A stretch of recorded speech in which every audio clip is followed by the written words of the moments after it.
I started a new stream.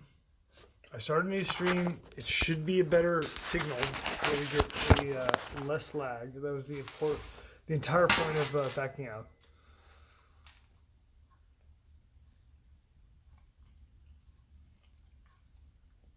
Okay, I got 14 in here really quick, so that's probably a better signal with less lag. Is that correct? What's going on in lag? Give me a comment here. We're at like 15 seconds. Okay. At what point is ham radio more reliable? At every point. It was more reliable before we even started. Coming here. Yep, that's okay. So that's pretty good. That's like 20 seconds. So we got a 20-second lag on comment. Be aware of that. We can address some of the stuff that one guy wanted to talk about psychology. That's like excuse me. That's a giant topic. I don't know how we would even, you'd have to be more specific. Somebody wanted to talk about chemtrails. So chemtrails, there's the famous Council on Foreign Relations video on YouTube from Brenner, who's the CIA director, talking about SAI, which is what is that? Aerial. See, I don't know what the program name is for SAI, the acronym. The patents that they're referencing, or the like patents reference, is probably the best way to learn about weather modification. And so it is an old science that started in the 70s, was when it initially started. They actually discovered it. The initial projects for weather modification started in 1950s, but they didn't start as U.S. programs until about the 70s. And so what they actually use are what are called iodates. An iodate is a halogen oxygenated compound. It's usually a metal, like connected to a metal. So it's usually like if you do a patent search for iodates, which are also conveniently high explosives, like Springle explosives, where you just mix some shit together. One of them being an iodate. So iodates, they're it's an iodine oxygenated compound that carries a lot of oxygen with it. That'd be IO3 would be would be an iodate. So like in chemical formula, IO3. Metal iodates are particularly like silver iodate. AgIO3 is the kind of like the first big compound to be used for weather seeding, like weather modification, weather seeding. It's released as an aerosol into the atmosphere using U.S. government, the shit that you buy with your tax dollars in order to modify weather. The way that the primary like broad stroke original way that they did this is when you release something like an iodate, it's extremely effective because it's a halogen metal compound. It reflects radiation. So where this originally came from was during the Vietnam War. They figured out a couple of things. The first thing that they figured out was that there's this super fucking badass high speed thing that you can do, where you make like, I'm sure you're familiar with smoke grenades, right? One of the problems that people don't think of, it's kind of like a less known thing if you're not in the military. So if you're a light patroller, meaning that you don't have vehicles and you're not driving around, you can't just like drive 2 miles in like a minute.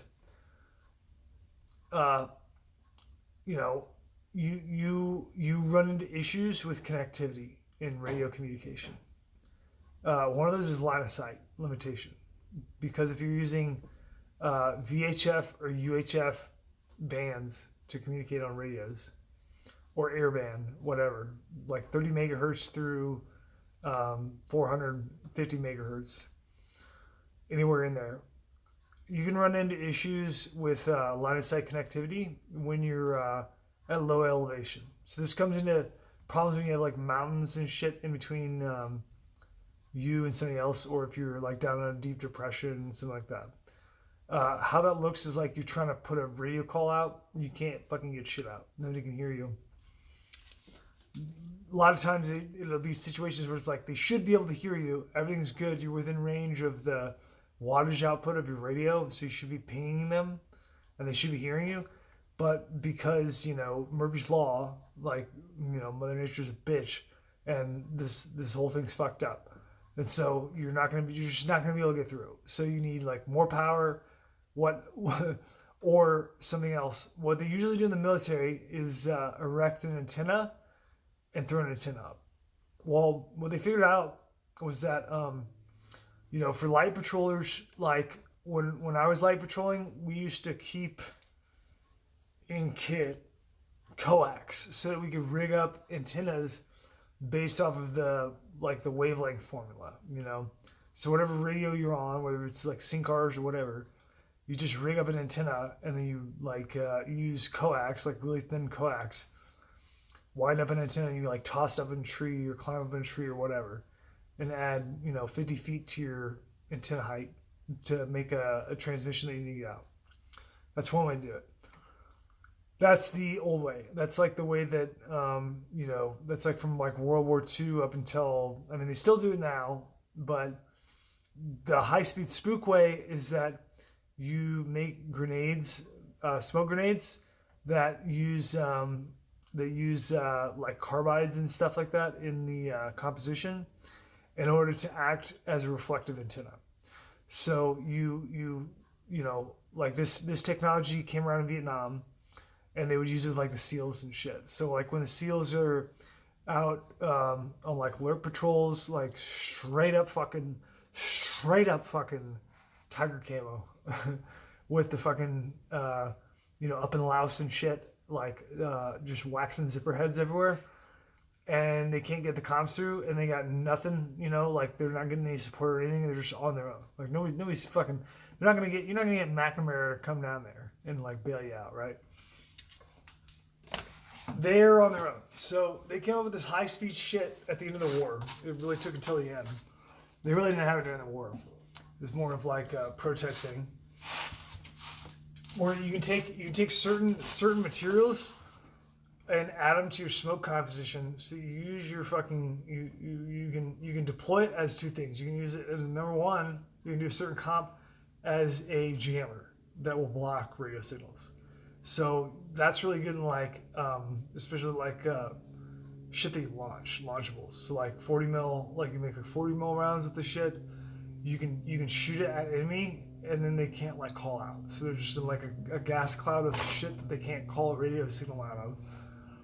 The really handy way where it works really good is like your handheld smoke grenades. You pop that shit, you throw it down. It puts off a smoke cloud that rises into the sky, and then it fucking reflects the signal. So it's the exact same thing as putting an antenna, like climbing to the top of a, you know, 80-foot redwood or something, and like throwing a fucking antenna over it and then climbing back down and making a radio call. It's like that, but you're just popping smoke. So you're like, oh, I'm too drunk to climb this tree. I gotta fucking call my buddy for a beer run. And you like throw your fucking signal smoke. It pops and it just rises into the air, and you get a reflective signal to a complete transmission. And it's temporary. There's nothing permanent, right? Like you don't have to tear it down, you know, pull the fucking wire down or anything like that. It's like, while the smoke's up, it's reflecting. When the smoke grenade extinguishes, there's no more reflection. It's done. So because of this technology, and this is all spook stuff, a lot of this stuff is unknown. So I don't even know if it's illegal to tell you this, but this is, you know, I don't give a fuck. So that is how they accidentally discovered weather seeding. So Weather seeding is when they put things that block the radiation of the sun in order to cause different differentials in the heating of air to cause storms. And so they figured this out from these experiments that really, the first ones were like probably in like 1955 for radio and shit. And then they figured out from this, from going into like iodates, they figured out that iodates are really efficient at this. And so they started doing, metal iodate compositions. And you can read about it, the patents. There's patents that are published. Like, they didn't even cover them up. So there's like old ass patents on iodates that are floating out there. You can find them on like Google patents. You just search term iodates or like metal iodates. I think silver iodate is the like a really prolific early compound that they use. They use other shit now. There's more high speed shit now, but like the silver iodate is like a really common early one. And so silver iodate, blocks radiation. So you can it's just, like the way that wind is made, wind is radiant energy in molecule energy in the form of wind. So when you have to create wind, like if everything is the same temperature, all the molecules are the same temperature, there's no movement. When you create a hot spot or a cold spot that's colder than somewhere else, you create a swirl, right, of fucking air. And so what like chemtrails are, they're very real. They're very real. They're less permanent and catastrophic than conspiracy theorists think. So that's like the typical thing. Like people are freaked out about them, and you should be, because people should not be fucking with God. And like it's pretty much like fucking with your kid. Like you can, if somebody's fucking with the weather, am I if you have any kind of consistency, morality, or anything, like something that's like playing with the weather and shit, if you're not imprisoned, right? Somebody can play with your weather if you were getting imprisoned, because they can put a roof over your head. But if they're playing with the weather for everybody and like cutting off your ability to experience life, the way that it should be, I mean, that kind of opens them up, in my opinion, in terms of justice. So it's not as extreme as conspiracy theorists make it out to be, meaning that it's fairly temporary, but it dissipates really quickly. There's a lot of fucking air and atmosphere, so anything that a plane puts out is like not really going to make a permanent change. What they are doing, though, is that they are figuring out how to block radio signal, communication signal, and they are figuring out how to create storms. And so the first one, they started to experiment with trying to modify hurricanes. So when hurricanes were happening, they were trying to like figure out how to can we make like a buffer zone where the hurricane does not hit, and it only goes buck wild in a certain direction. And this is all shit that was experimented with through the 60s and 70s, and beyond that, it's still classified. So like once you get the 90s to now, it's not declassified yet, and so like we don't know exactly where the technology is, but that is what is up with chemtrails, and they use it for weapon. Like it has progressed to the point of a weapon where they can allow a natural hurricane to develop and then exacerbate it. I got an owl directly on top of the barn.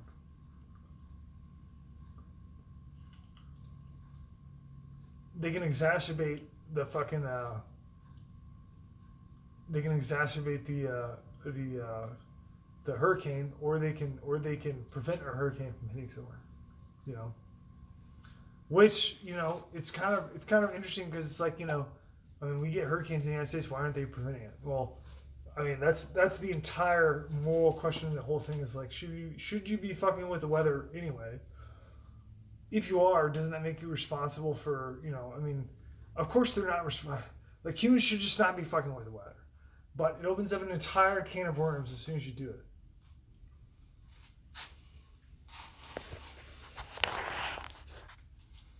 All right, what else you got? What else you got? Next question.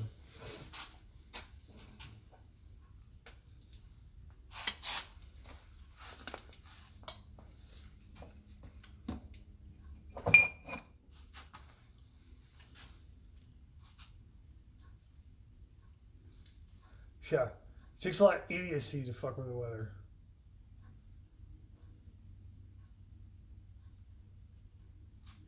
What do you got for questions? What's the next? You have another question?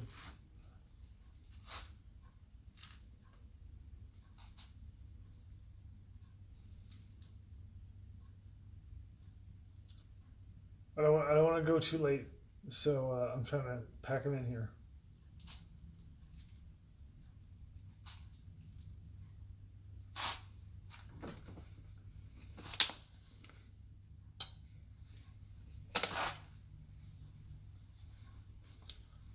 DS says, somebody pick a good topic.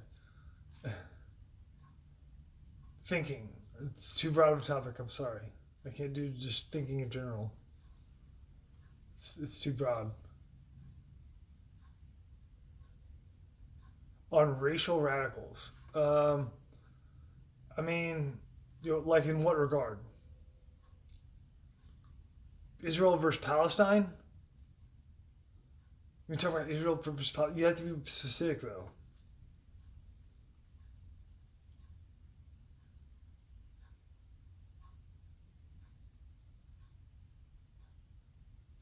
Like, what about Israel versus Palestine?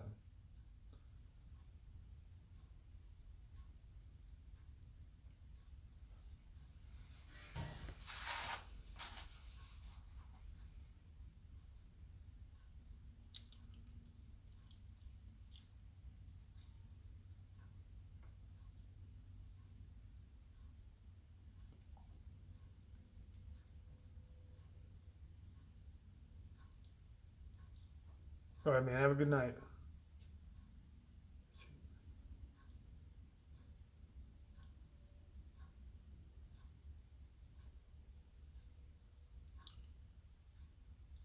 Yeah,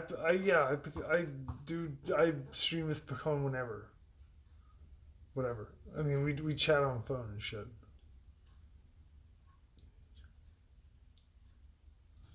So somebody asked, do you see China invading Israel in the future? Yeah, they will eventually.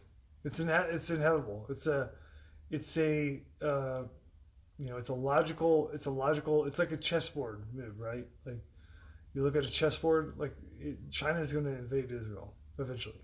I think that's a lot later. I think the way the Chinese invasion of Israel works is that this is how I think it plays out. This is I'm going to give you just a logic board here of possible scenarios. It doesn't mean that it's going to work out like this, but some of the things are like human beings. We just have to stop moving and stop doing things that they're doing all the time in order to prevent this. So it's a natural occurrence, result of this shit, of what we're of like how we're living. So right now, the disposition of the United States to Israel is the security of Israel. Israel's policy in terms of security, if you hadn't noticed, is like, if they get hit by a rocket, whether or not that actually happens, I don't know. If they actually get hit by a rocket from an enemy, I mean, I'm sure they get hit by rockets. Where they come from or who is sending them is another question that they should be thinking about, and the Jews should be looking into that. Really deeply. The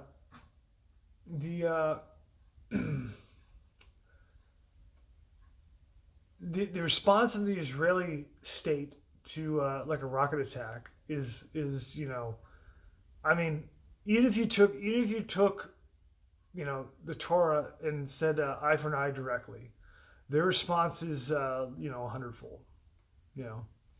Even if you took something like Cain promise or something like that, sevenfold, it's more than that.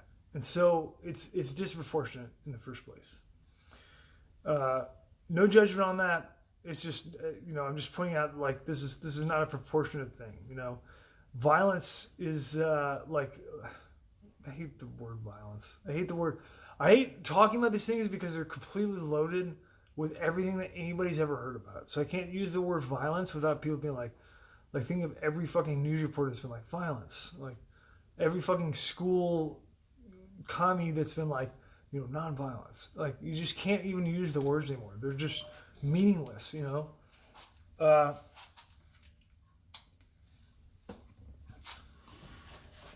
Everything's been destroyed. So Israel's response is always like tenfold.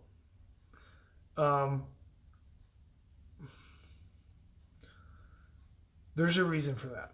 The reason for that is because this is what it looks like when you bluff. When you don't have, when you have 100 rounds of ammunition and you're gonna return some counterfire, you have two choices. If somebody shoots at you and you have 100 rounds of ammunition, that's it. Your choices are that you can shoot a single bullet back, you can shoot 10 bullets back, you can shoot like 5 bullets every hour on the hour, or, you know, interspersed the hour. There's another option. The other option is that you can shoot fucking like, you know, 50% of your bullets all at once in a gigantic volley, you know, so it's just like devastating in a volley. And then you only have 50% left, right? Or if you want to get like really extreme and really fucking ballsy, which the Jews are known to do, it's like a characteristic of the Jews, you can fucking shoot, you know, 90% of your bullets and have an extreme volley of bullets return and fire. So the guy that shot at you is like, holy shit! These guys have all the bullets in the world! Look how many they're shooting, you know? And you just shot like 90% of your bullets, right? That is Israel. So I'm not saying they're shooting 90% of their bullets. I'm sure they have a shitload of fucking bullets, you know, from everybody. But they don't have people. They don't have people to pull triggers. They don't have people to fucking launch guns and shit.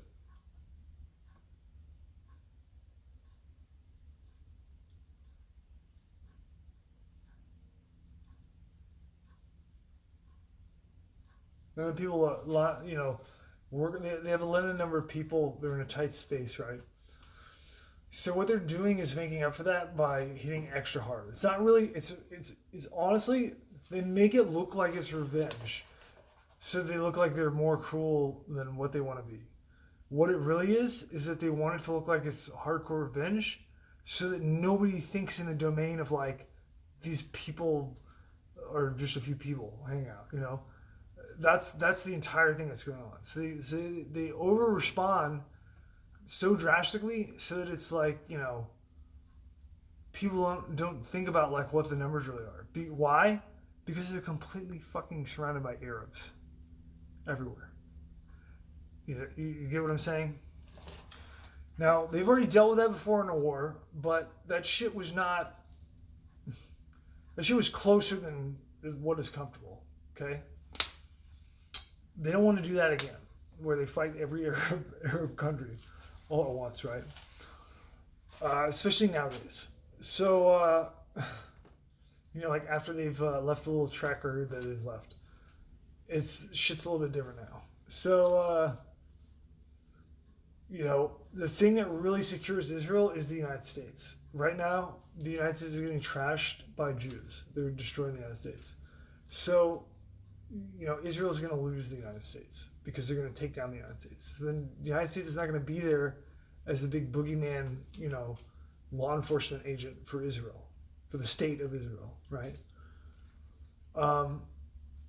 So what that's going to do automatically, the first thing it does, it's going to open Arabs into going to Israel. So the first thing that's going to happen in Israel, and it's certainly going to involve Iran, but it's not going to be limited to Iran. It's going to be all the Muslims. The Muslims are going to invade Israel, you know, and the only thing that's holding it back is the failure, like the collapse of the dollar. So when the dollar goes through some trouble, enough trouble to weaken the United States to where we only can worry about ourselves and we can't, like, you know, make stupid promises and pretend like we can do shit that we can't do anyway.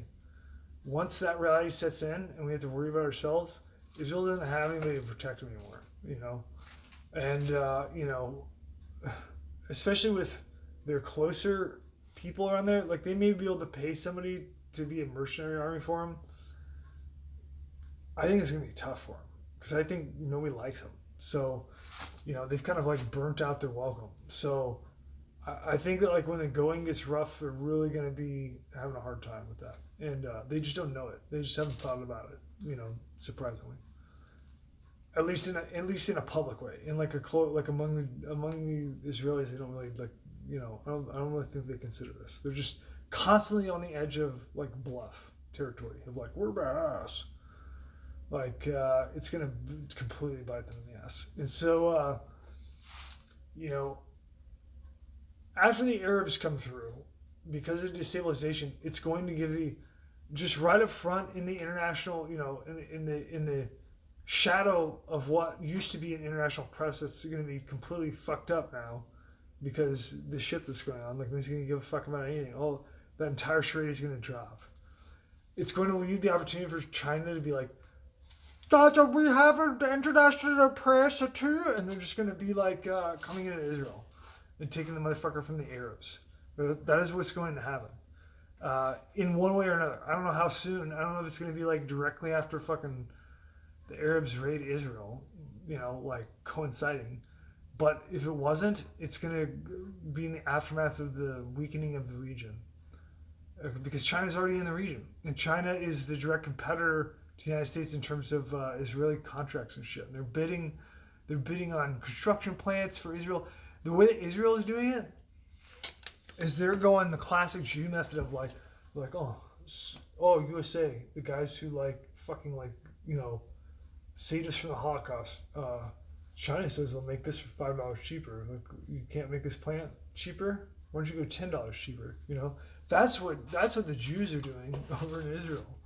So like they're not doing themselves any favors, and they're pissing off the Chinese because every time the United States is like, "You're right, we're gonna give it to you for nothing," when the United States does that, the Chinese are like, "These motherfuckers gave them the contract for fucking nothing.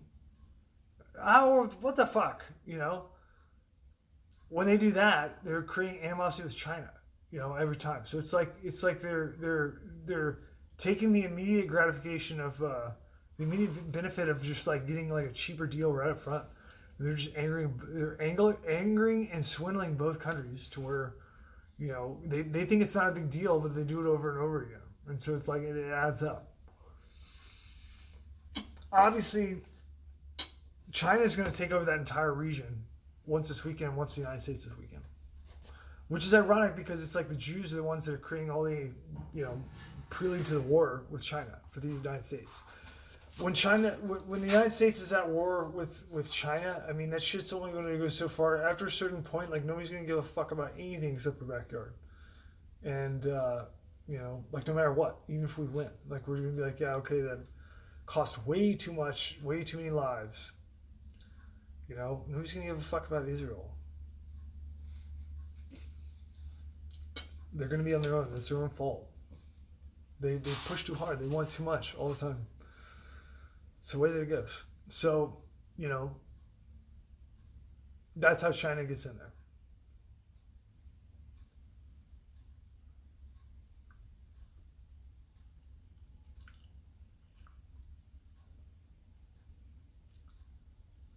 Yeah, Taiwan Strait, yeah. Well, yeah, using nukes, yeah. I mean, fucking, the Jews will definitely use nukes. They'll fucking nuke. I mean, there's rumors that they're using tactical nukes all the time. Like, small yield nukes.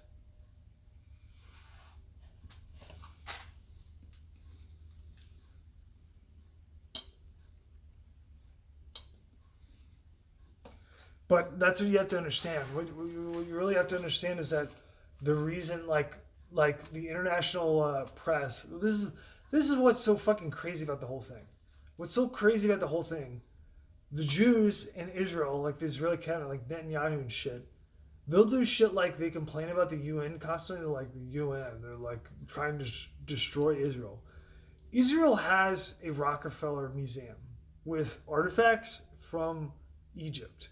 So Rockefeller, like David Rockefeller, the guy who built the World Trade Center, the guy who built the World Trade Center has a giant fucking museum in fucking Israel of ancient Egyptian artifacts that he basically like stole from Egypt, and he's like housing in Israel. Like, look at my giant, you know, fucking idol collection. You know, and Israel is just like has it there because he's in with he was in with the Rothschilds. You know, and the Rothschilds own Israel, and so the Rothschilds tell Israel what to do, and so they're like, let the Rockefeller Museum exist here. The Netanyahu and shit will be like constantly claiming that the UN is like against Israel and shit like that. Well, do you know why the UN even exists? The UN exists because the Rockefellers gave the fucking land in New York.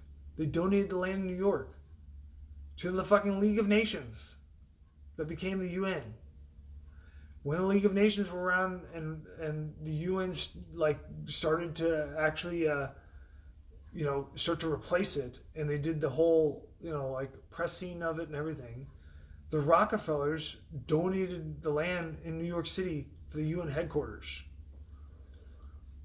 The Rockefellers are